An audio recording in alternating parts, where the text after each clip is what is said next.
Welcome to the Clarice Smith Distinguished Lecture Series. It's an opportunity to offer new insights in American art as we welcome the perspectives of noted artists, critics, and scholars. I might mention that Clarice Smith, who funds this program, is an artist herself, as well as an Emerita Commissioner of the Smithsonian American Art Museum, and we're so grateful for her ongoing support. I'm delighted to introduce artist Bisa Butler to you. She works in quilted portraits and designs which celebrate Black lives. She was formally trained. Butler graduated cum laude from Howard University with a bachelor's in fine art degree, and also holds a master's in teaching art from Montclair State University. In today's talk, she'll also describe her technique to you. I'd also like to point out that her work is on the cover of Juxtaposed magazine, the Fall 2020 edition. She's the subject of 2 solo museum exhibitions this year at the Katona Museum of Art in New York and at the Art Institute of Chicago. Hi, everyone. Thank you so much for that lovely introduction. Thank you all for joining the Clarice Smith Lecture Series. My name is Bisa Butler, and I'm an artist who uses quilting as a medium. I usually don't say that I'm a straight out and out quilter because, as you'll see, and I'm going to be talking about today, I am using vintage photographs. I sketch. I used to paint, and I use these photographs to create images of African American people. And when you look at my artwork, what you can think about is it's like looking in a family photo album. So the images that you'll see are images of how we want to be seen and how we present ourselves to the outside world.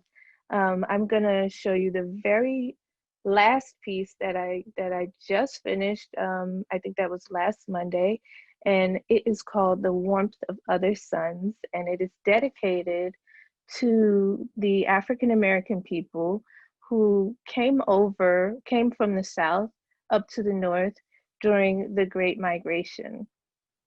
And I'm sort of starting back to front today because I thought that that'd be interesting to show where I am, and then I'll sort of go backwards into how did I get here. So what you're looking at is a 10-foot, 9.5-foot by 12-foot quilted artwork. There are 7 family members that you'll see. There is the mother and the father who are over to the left, and the grandparents who are over to the right.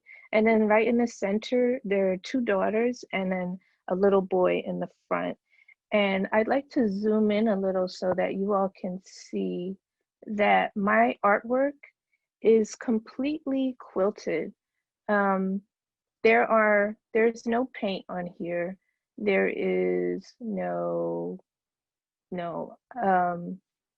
there's no drawing on here. What I'm using is tiny bits of fabric, and I'm sewing all of these bits of fabric together, just like somebody would do a patchwork quilt, but instead of creating geometric designs or more even an abstract design, I'm creating actual portraits of people. The African American migration started around 1916 and ended unofficially, or I guess officially, 1970. This was the first mass migration of people who had been marginalized, who had formerly been enslaved, and they were moving on their own without permission from anybody, without they were taking their destinies into their own hands. They were escaping the Jim Crow South. They were escaping segregation.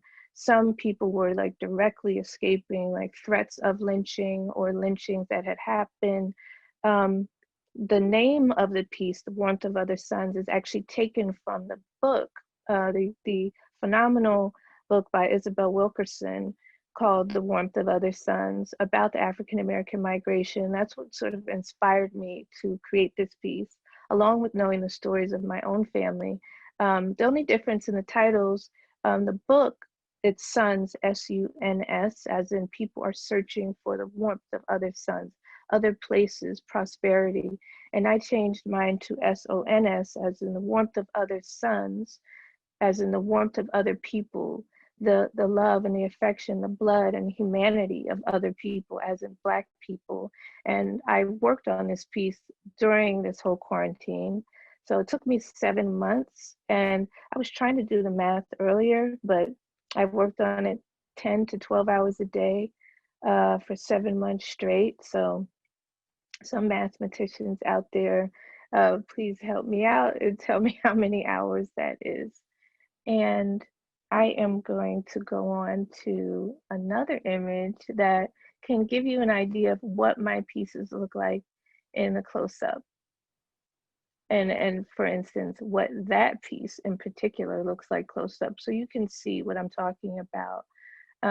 When I say that my artwork is all fabric, and I usually put that on my Instagram, you can see that I'm using tiny bits of silk, cotton, lace, I'm using velvet. And this particular young girl, I really, not just with her, but with most of my figures, I want to celebrate African American features.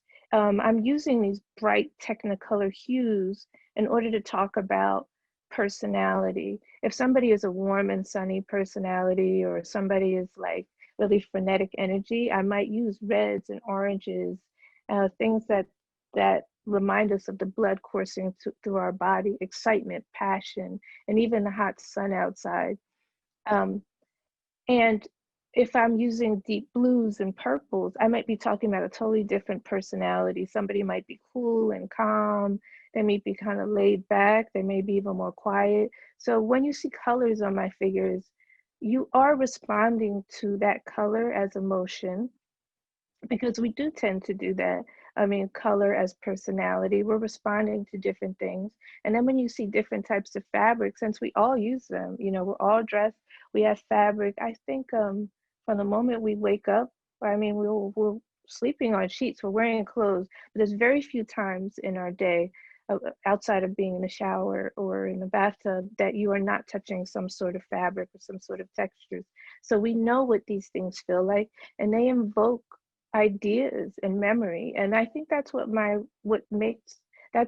my artwork very accessible to everybody, because not everybody has a painting box and a painting studio in their home, but everybody has fabric all over, and many, many people have quilts.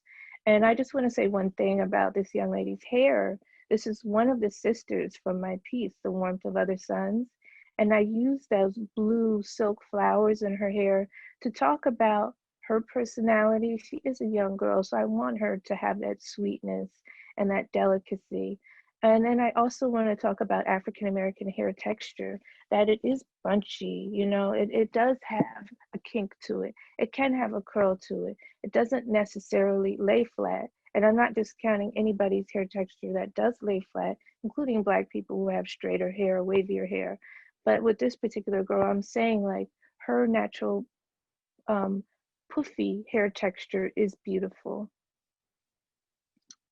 The next piece that I'd like to talk about, I'd like to kind of go back now and show you all where I began. How did this all start?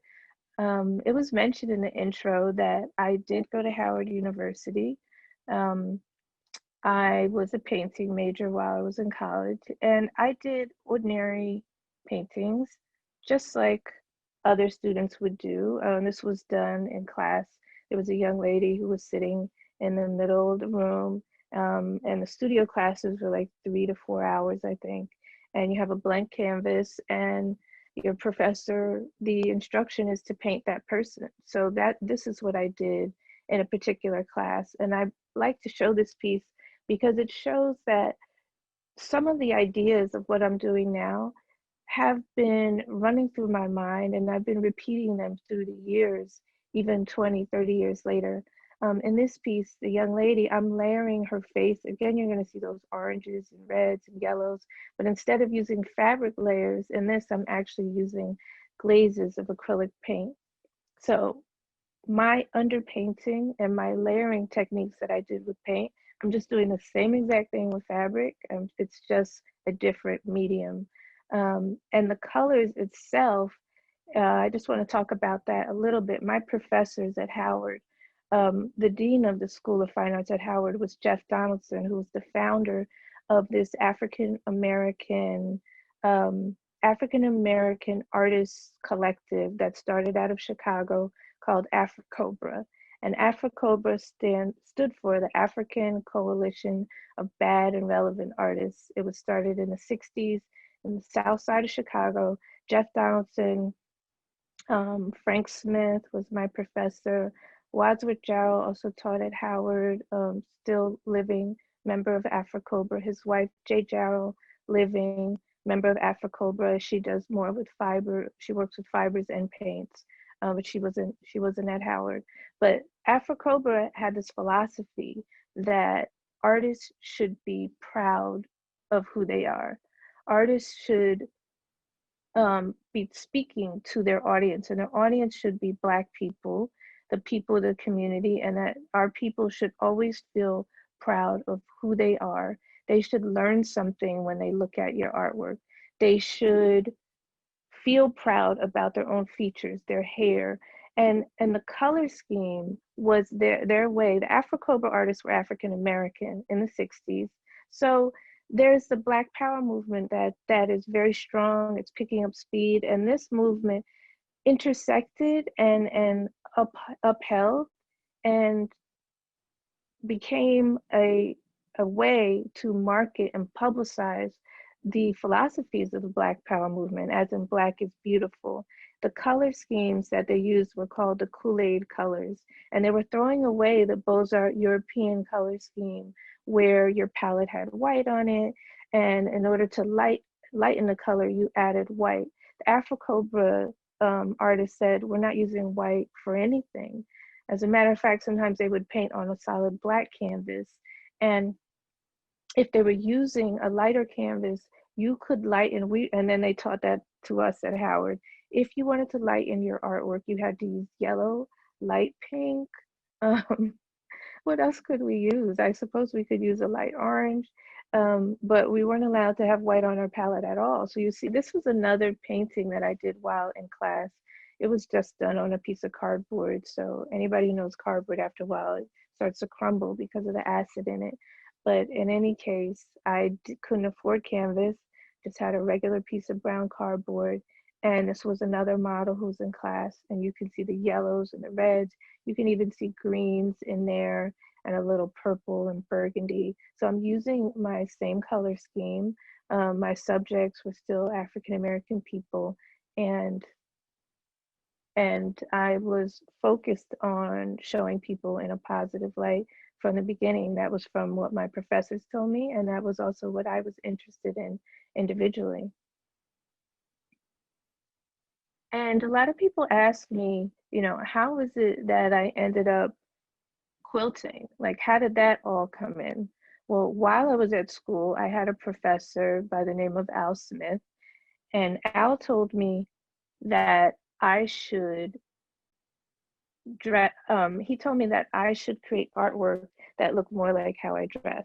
So right now I'm wearing like this African print, sort of like a little jacket, but I'm wearing it as a dress. I dressed like that in college too. This is in the 90s. And I was always combining textures. I remember one day I came in, I had on combat boots. I think they were Doc Martens, a lace skirt, and like, I had an African print dashiki top. And Al Smith looked at me, and I had been struggling with my artwork. I told him, Al, I'm not getting what I want out of my paintings. My paintings are not expressing what I feel the way effectively. They looked flat to me. They lacked the depth. And Al told me, why don't you use fabric? He was like, look at how you dress. Use the parts of you in your work that you use so well. You're always combining textures and colors, and it looks funky, it looks cool. So what you're seeing on this screen, and this is the first time I've ever shown this piece publicly, because I was so embarrassed for so long. It's, everybody has to start somewhere. And this was my very, very, very first exploration in using fabric in a way, using fabric as a medium, using fabric to create portraits. I made this one night, I brought it to class the next day. I remember being embarrassed to open it in class because Al said he had given me a personal challenge. He wanted me to show the rest of my peers, the rest of my classmates. I opened it up, and this is what it was. I was using velvet. I was using gosh, I'm not sure what that type of, it's not calico, but it's a type of cotton lace. I was using satin, and I was just gluing and pasting at this point. Um, Al Smith told me to look at the art of Romare Bearden, look at the collages, look at the art of Alma Thomas for color inspiration, and take those ideas and try to synthesize them into my own creations. And so this was my very first piece here. And I am going to stop sharing that one because it is hard enough to show things that you've done a very, very long time ago. So I should rewind a little bit just to say that I learned how to sew from my mother and my grandmother. They were not quilters in the least bit, but they were women who sewed and loved to sew. And this is a photo here of my grandparents, just so you can see.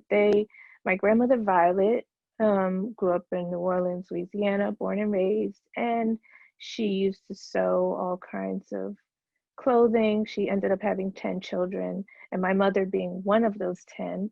And, you know, in that era, women in that era, mostly all American women, and probably some men too, sewed to supplement their clothing choices. It wasn't like now where clothing is so affordable. You can go to Walmart and buy an outfit for $10. In those days, it was cheaper for them to sew an outfit than to buy it. And so Grandma Violet and my mother taught me how to sew. And I was sewing my own clothes at Howard as well. And that was another reason why Al Smith said, hey, Bisa, why don't you show us what is the real you? And so this piece that's on the screen now is what I did while I was in grad school now. This is a few years later at Montclair State. And I did a portrait of my grandmother and my grandfather based on the photo that I just showed you. And my grandfather was Francis Hammond. And I wanted to start using fabric to describe a personality. At the time, I didn't realize that I was coming upon a new artistic philosophy. I just was trying to make do with what I had, which I think is so important. You know, we're always thinking that we have to buy something or get something in order to create something new when we have the skills that we need already. We just need time to sort them out.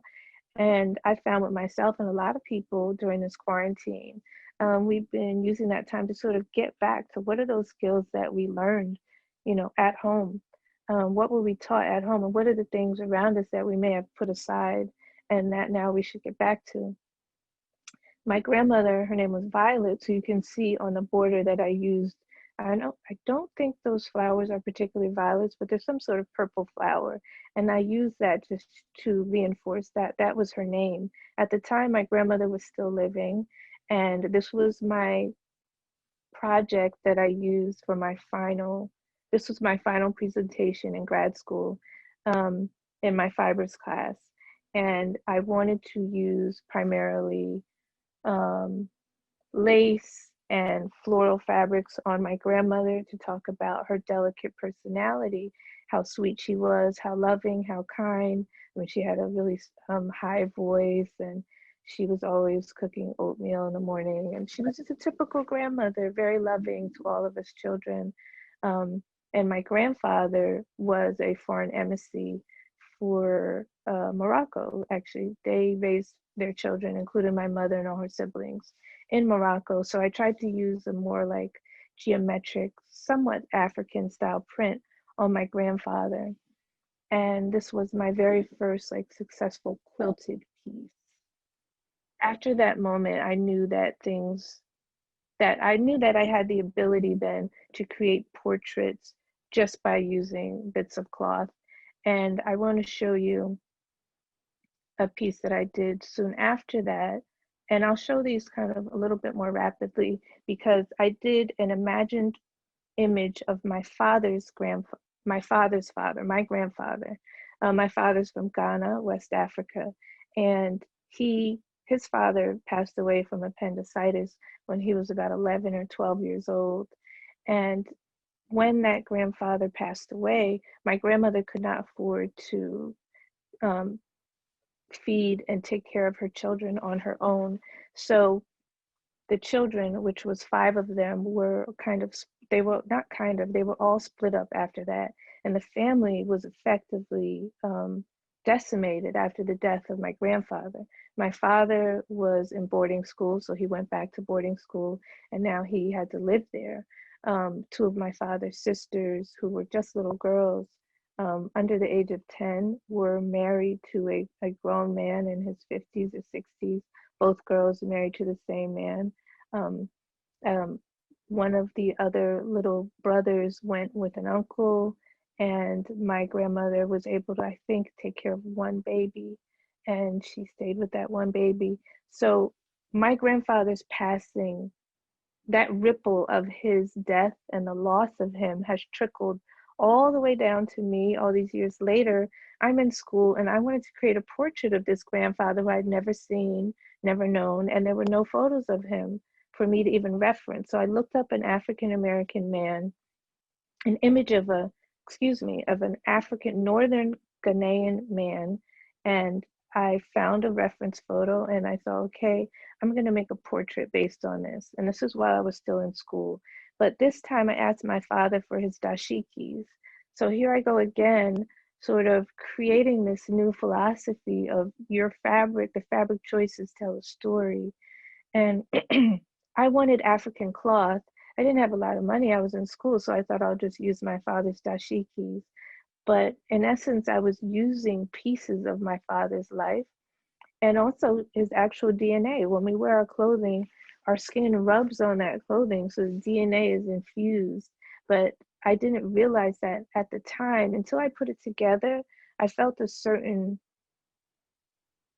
spirit and passion coming from this piece. And so this is my imagined portrait of the grandfather I never knew. And I called him Grandpa Zakani because Zakani was their last name. And I did that same portrait a few years, it wasn't a few years later, it was 1 year later. So I show this just to show the progression in my style. I was getting more comfortable with cutting shapes. I was getting more comfortable showing expression. This is a portrait based on the same reference photo, but in this case, it's a year later. I'm using almost some of the same fabrics and colors, but I started incorporating silk. This is raw silk at the top of his head. Leather I used in his hat. Again, I'm using my father's dashikis, and then I was also using some of my grandmother's dresses. So by that point, I am becoming a lot more comfortable. I had graduated from college and from grad school itself, and I started creating portraits based on my family and friends. I asked all my friends to model for me, to give me photos, to let me create images of them. And I want to say that my community, the African American community, really supported me at this time. I didn't think, I didn't set out like, well, I'm going to become a professional artist doing this, nor did I set out thinking that I'm only going to be creating images of Black people. I was creating images of the people in my life. So these are 2 friends of mine, Nandi and Natalie. And Natalie's on the right with the green, and Nandi is more the pinks and fuchsias. And after I graduated from Montclair State, I went to start teaching high school. I taught in the Newark Public Schools for 10 years, and then I taught in Maplewood at Columbia High School for 3 years. So Nandi and Natalie, I made while I was teaching, and I made this image during the summertime. And you can see that I'm really comfortable now using intricate cuts. I'm really just going for it. And I really enjoyed doing this particular piece because it was summer break. That meant that I could spend as much time on it as I wanted to. Prior to that, when I did portraits of, I used to do portraits of everybody, by the way, but my goddaughters, I think almost all of them have a portrait done. And my coworkers, some of my good friends, would pay me. They would ask me, hey, can you do a portrait of me and my child? Can you do a portrait of my grandfather? So I was making money on the side, but all of my pieces were only a certain size because I had lesson plans. I had to wake up in the morning. I had 25 to 30 students who were counting on me. So I couldn't put my all into my artwork. And this was an example of me just going all in early on. I think I made this piece somewhere around 2005. So I was able to do more when I had more time. And as time went on, I was making those pieces, smaller ones, but this piece is important to me because I made it just 3 years ago. I think it was 2017. All those years teaching and working, and I got an opportunity to work with the Claire Oliver Gallery. And Claire Oliver is a gallery based in Harlem, New York. I still work with Claire Oliver, and she called me and did a studio visit and said she'd like to exhibit my artwork.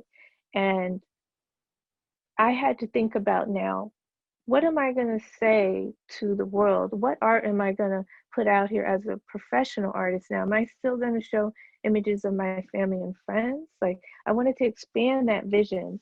So I just started like Googling and thinking and brainstorming. I thought, okay, let me just look up African American, just that term. I came up with some images, but they were all contemporary. I found myself looking at black and white photos more and more. And then I realized that all those years looking at my grandmother's black and white photos, which I sort of skimmed over, but my grandmother was so important to me. She didn't only just teach me to sew. I spent a lot of time at her house when my parents were working. She would be babysitting all of her little grandchildren, and all of those old photo albums would be on her coffee table. And I would ask her, who is this? Who is that? So I thought, let me go back to looking at what I like, vintage photos. And this famous photo of the reference or the source photo for this image is by Russell Lee. It was taken in the 1940s as a part of the Farm Securities Administration. And I stumbled upon it just Googling African American. And then I sort of had to go back because the term that was used in those days was Negro. So when I looked up just the term Negro, and I thought, okay, I come across this image from the Farm Securities Administration. It opened up almost 40,000 images, and I was floored. None of the people were named by some, I shouldn't say none, very few people were named. It just would say, this one was Negro Boys on Easter Sunday. And so they had so much swagger, so much personality that I thought I'd love to recreate that as a quilt. And this was my first life-size quilt. These boys, each one of them was, the whole quilt itself was about maybe 6 feet high and about maybe 9 feet wide. So this is me really being able to go all out. And I want to say that a year after I met Claire Oliver, I actually stopped teaching. So then I could spend all of my days creating my artwork, which is what I'm still doing now. And I'll show you some of the images that I've been creating while working with Claire Oliver. This is a piece that I exhibited last February at the gallery. I had my first solo exhibit in Harlem. And the man on the left, the reference photo you'll see, his name was Emmit Scott, and he actually was Booker T. Washington's right-hand man. He was a newspaperman, he was a reporter, he was a writer. He actually became the Secretary of Negro Affairs for the African American community, or I should say the Negro community at that time, under President Woodrow Wilson. And I love that proud demeanor, the way he's looking down his nose at us, the way his spectacles are perched on his nose. So in my image, I wanted to use color to talk about Emmett Scott's personality. He did seem like a cool cat in a way, like a cool, more calm personality, but I also wanted to use that fuchsia and the orange on him to show the contrast, because this man, yes, he seems to be a cool personality, but in order for him to, this is in the times between the 1920s and 30s, in order for him to be a successful, learned Black man at this time, he had to have a lot of grit and a lot of strength of character. And you see that in his expression. And I was using color in my image in order to express that. Over his heart, you'll see that I've used this circular pattern just to talk about the passion that this man had had, and that would sort of be my way of imitating sonar, and the idea that he was a living, breathing, and passionate person. And on his vest, you'll see all these birds, and that particular fabric is called the speedbird fabric. Speedbird is a popular African fabric, and it symbolizes wealth, prosperity, and movement. And I thought, what better things to describe a man like Emmit Scott? So I'm using fabric now to still tell the story of the people in the portraits, but I'm also telling the story by using African fabric.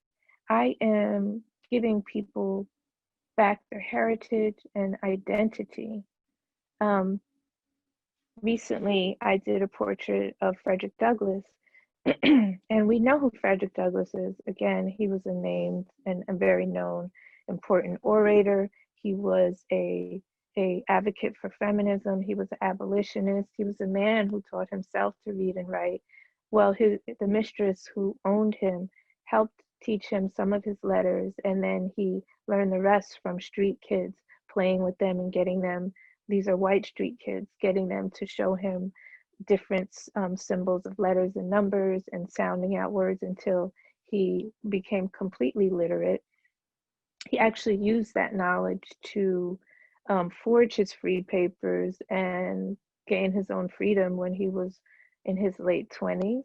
And I found this photo of Frederick Douglass, and I have to say that I was taken aback. I was not used to seeing Frederick Douglass as a young man. And look at that cravat on him. It's silk, it's brocade. I saw the waves in his hair. So I realized that there was this whole side of Frederick Douglass that we all had been missing, or at least I had been missing. The personality of Frederick Douglass, not just the larger than life figure, but Frederick Douglass, the man. And then as I studied the photo, I realized that also he has this very stern look on his face. He's a young man, seemingly, but he's got a look that I've rarely seen on a person. And to look face to face with somebody who actually was a slave in their lifetime um, took me aback, I should say. And as I zoomed in, I noticed that his eyes were incredibly bloodshot. And so I thought, what life did this man have? I had to reread his autobiography and go back and figure out what are the things about Frederick Douglass that I had glossed over in school. This was my version of Frederick Douglass. So I use the red a lot. I talk about color as personality and as a way to communicate. I wanted to show that passion of Frederick Douglass. I wanted to get that stern expression on his face. I used velvet for his hair because I like to explore and celebrate like the kinky hair textures that he wore his afro proudly. Frederick Douglass, he was the son of the man who owned him when he was a child, so he was half white. He could have easily put his hair in a clubbed it back in a little ponytail in those days, added water and just made it smoother, but he chose to leave it out and leave it bushy. I used again the speedbird fabric on his vest to talk about his escape from slavery, his prosperity later in life, his quest for freedom. And on his sleeves, you'll see those ABC GMO. That fabric is called ABCD fabric in Ghana. And actually in all of West Africa, it's called the ABC fabric. It was printed in the 1920s by this big fabric company called Vlisco. And that fabric was used to celebrate that I am literate, I can read and write, I am proud that I'm educated. So I thought, use what better use could I have for that than to use it on Frederick Douglass himself. And I would like you to see the full size image. This was also life size, just so you can get an idea. And then I had to use a composite image. I have to say, I couldn't find a full size photo of Frederick Douglass standing up as a young man. I found some as an older man, but I couldn't find any of him standing. And I also want to add that Frederick Douglass was known as the most photographed man of the 19th century. That was his personal campaign to show African American people as people who could be educated, who should not be slaves. I think at that time, the predominant white thought was that Black people were only 3/4 of a man. So by him saying, like, I am a grown man, I'm educated, I have a right to my freedom, all my people do.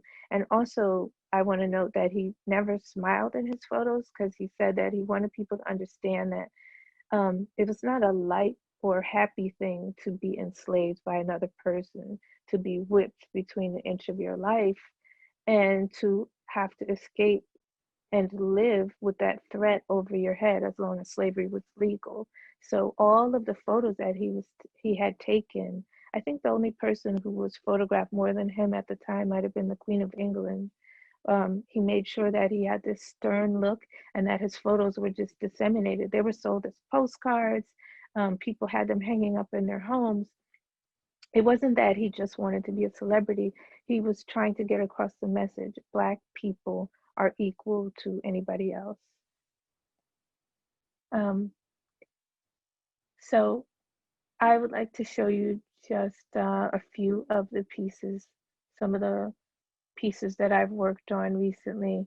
And I just want you to see this photo. The quality is not that good, but I just wanted you to see the scale of what I was doing, or what I am doing for that matter.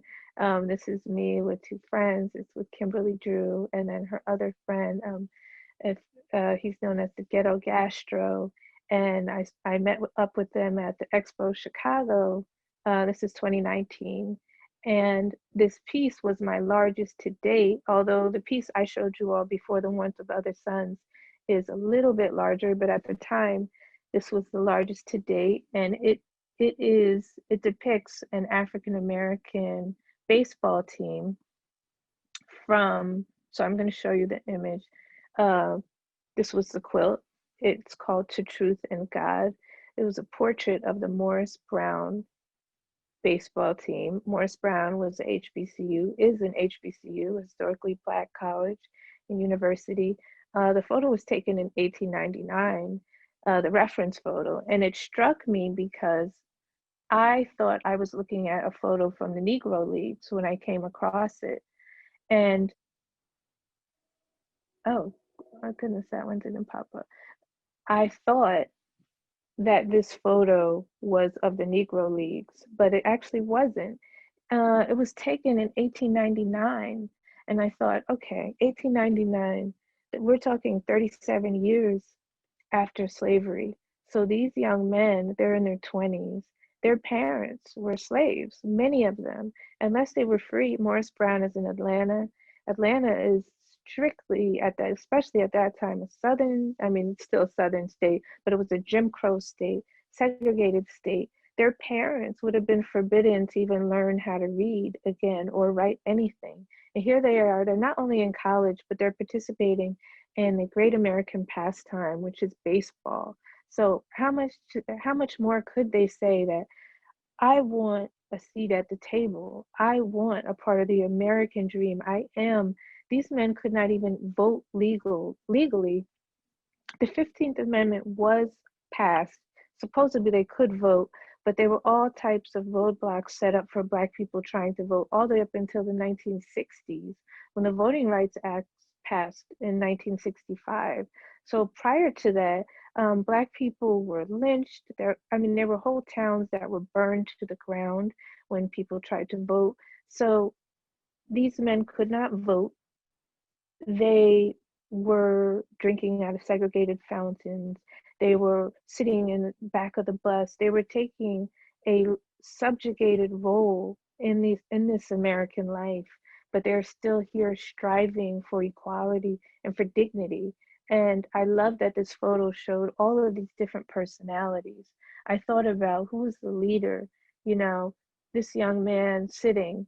I thought maybe he's the captain of the team, you know, and I love that the little boy is there too, because they're showing the way to this younger one. And he was also included in the photo, so he was important. He was important, and they wanted him to be there too, talking about each one, teach one. They are leading the way. And then the very last photo that I'd like to talk about is a piece that I did. I shouldn't say photo, but a quilt that I did is called Kindred.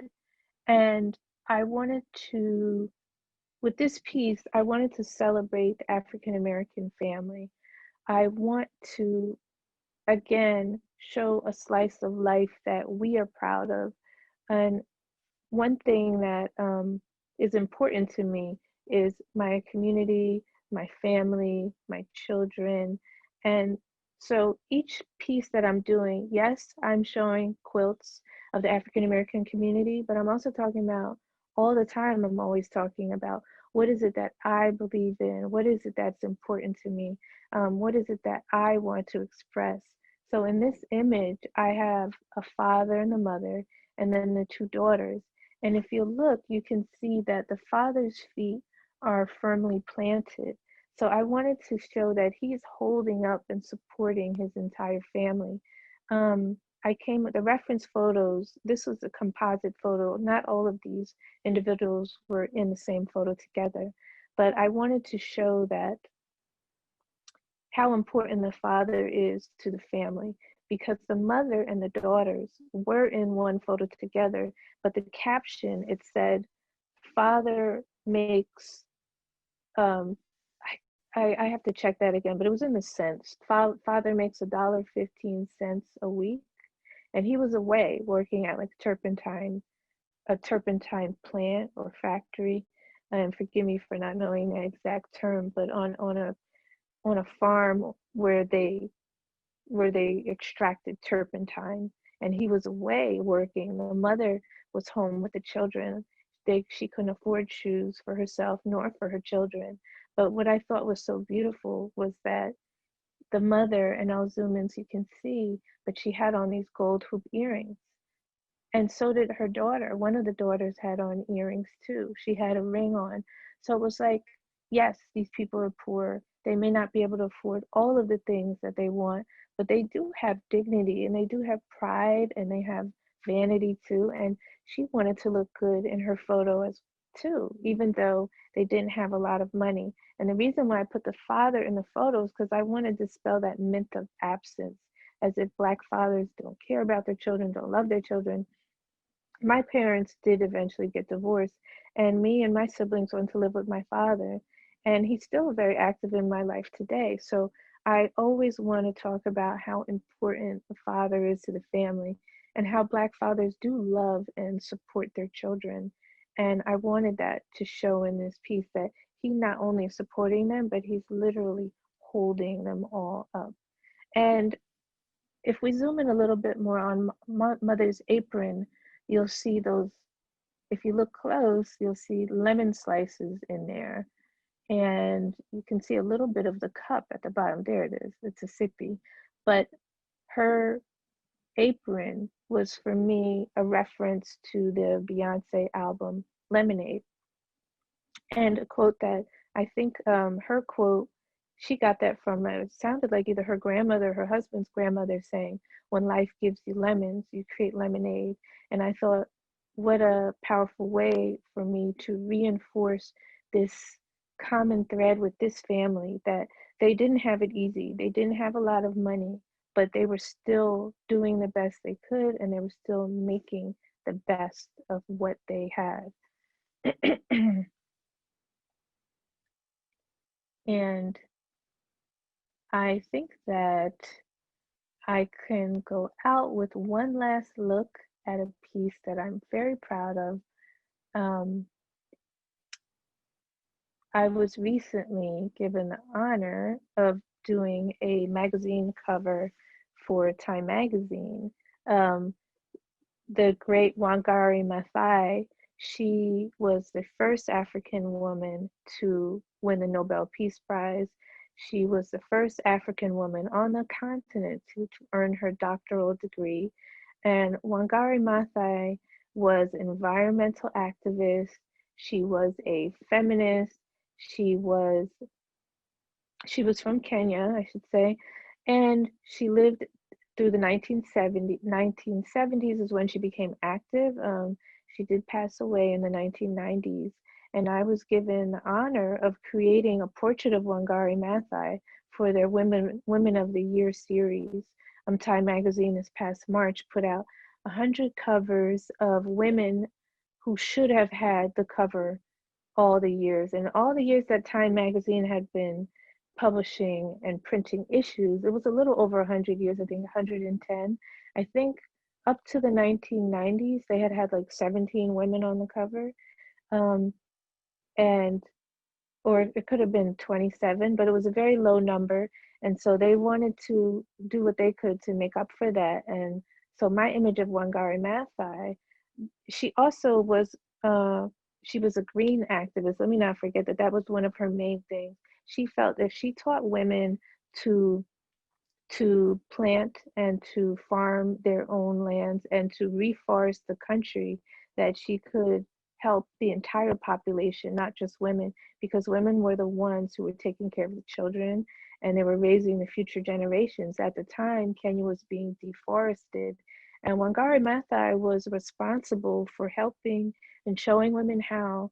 She was responsible for the planting of over 40,000 trees. And so that's why I use that green fabric on her head, to show the vegetation and her respect for the natural environment. And I use that red again to show that she has this passion. She seemed to be somebody who was um, very warm, very passionate, and she seemed to always be smiling. So I really wanted to choose a photo that showed her in that beautiful light. And so this was the cover that I did. And oh, the trim around her shirt, it says "All Women Are United." That was a new fabric that had recently been printed to celebrate March, which was Women's Month. So I thought it was the perfect fabric to use on a portrait of Wangari Maathai, because it talked about her strength, her belief in the feminist movement, and I I was so proud to be able to make the cover. And I also want to say thank you to all of you all for joining me today. It's been a pleasure, and I'll be so happy to answer some of your questions about my artwork.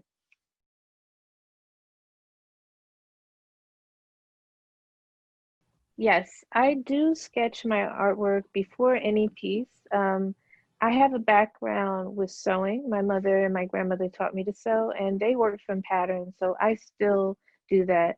When I find a photograph that I find interesting, or if I find a series of photos, I sketch out who and what I want to combine, and if there's anything that I want to change.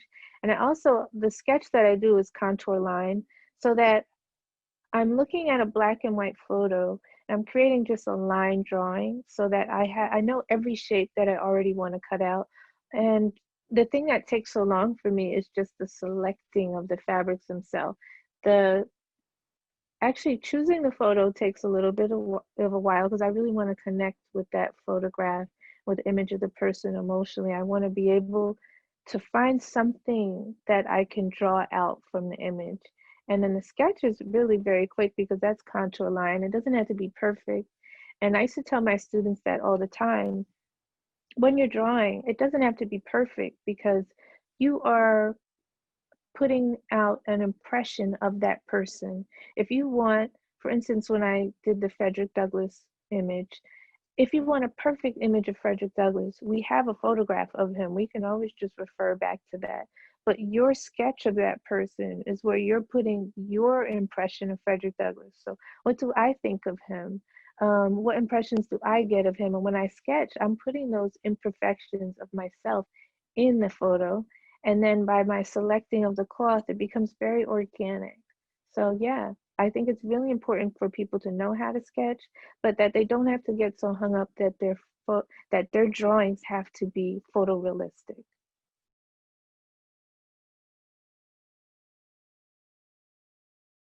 I envision people looking at my artwork in all sorts of settings. You know, I've always, since I was in college, I always had the idea that I wanted my artwork to be in galleries and museums, and I wanted people to be able to buy my artwork and put it in their homes. But then there's also that the AfroCOBRA philosophy that was taught to me that art should be for everyone. And most recently, I had an opportunity to have my artwork muralized, or actually it's being muralized in conjunction with an exhibit that I have opening at the Art Institute of Chicago. Um, it opens November 16th. And a mural is a beautiful thing because it's art for the people. It's art for everyone. It's going to be right in downtown Chicago. It's actually going to be on a billboard, the mural. So when people ride by on the L or on the train, on the elevated trains, they'll see that mural. So it's not just people who pay for their admission in a museum. It's not just people who go into an art gallery even thinking about art, but anybody who happens to be passing by can see that artwork free of charge, and they can just look at the images and get an impression of it. And so they're getting something. And I think it's important that I like both ideas. You know, I love having my artwork in museums. I love people being able to buy my artwork, put it in their homes. I love having my artwork in a gallery, but there's something really beautiful about art being for everyone and art for the people.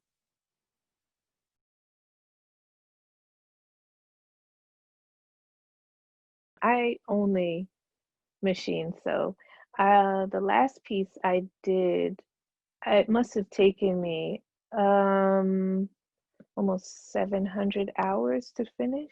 So I don't know how in the world I would never have finished it. I probably would still be sewing right now.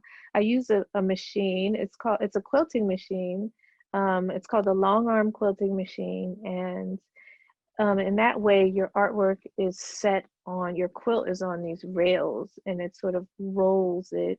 And a typical, like a home sewing machine, you push your fabric through like this with your hands, so you're using a lot of hand strength and some arm strength there. But my machine now, since the fabric is set on rails, the machine itself moves and the fabric is still, and it's giving me so much more freedom of movement. And the machine, it's on these ball bearings, so it's like smooth and easy. I'm no longer like pushing through slowly just on my own arm strength alone. um, with this machine, I can write words, I can do lyrics of songs. It's like an extension of my arm. And just think about the muscles that you have in your arm versus what you have in your fingers.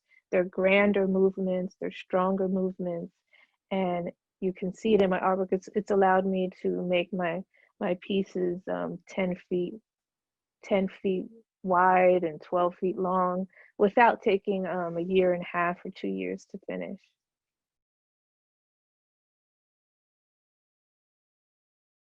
The answer to that is it's big because it's all over anywhere, everywhere I can. I order fabric from overseas a lot. I use a lot of Dutch wax fabric. That's the African fabric that you'll see very prominently in my artwork. And it's called Dutch wax because it's actually made in Holland. Um, One of the biggest manufacturers of Dutch wax fabric is this company called Vlisco. They've been making the fabric since the 1840s.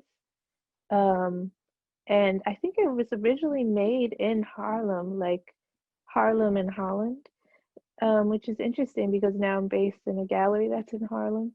And I also get fabric from London. I get fabric from Ghana Textiles Company that's in Ghana. I get actually the fabric that I get in London is from a Nigerian batik, or it's Nigerian tie-dye that I buy from this company in London. And then I go to that ordinary fabric store down the street from me. Don't discount that. Um, there's beautiful fabric of all kinds. I love the intersection of American fabric and foreign or African fabrics or Indian fabrics. I like the idea of lace and silk and cotton combined with denim and leather and wool. So I'm interested in different varieties of textures and colors. And luckily, I do live about 30 minutes out of New York City. So the garment district is an invaluable resource. I can start on one block and just go for like 5 or 6 blocks, just popping in and out of fabric stores. And then I'm getting a little bit of everything. And to get African fabric, to get a wide variety of African fabric, the best place for me living where I live is to go to Harlem. And that's known, one section is called Little Senegal. And they have bunches of African fabric stores that I can pop in and out and just buy fabric by the yard. So I'm interested in all kinds. Oh, and let me not forget, I love vintage fabric as well. Not all vintage fabric, but I have a good friend. She gave me a bunch of Victorian lace that was actually saved by her Jewish grandmother in Europe in the Victorian era. They were handkerchiefs, and like, I don't know, I've never seen it before, but there are little pouches where people carried their handkerchiefs in, and those were lace and satin silk as well. She gave me a whole bag of those handkerchiefs, so I can also use those and incorporate those vintage fabrics into my artwork.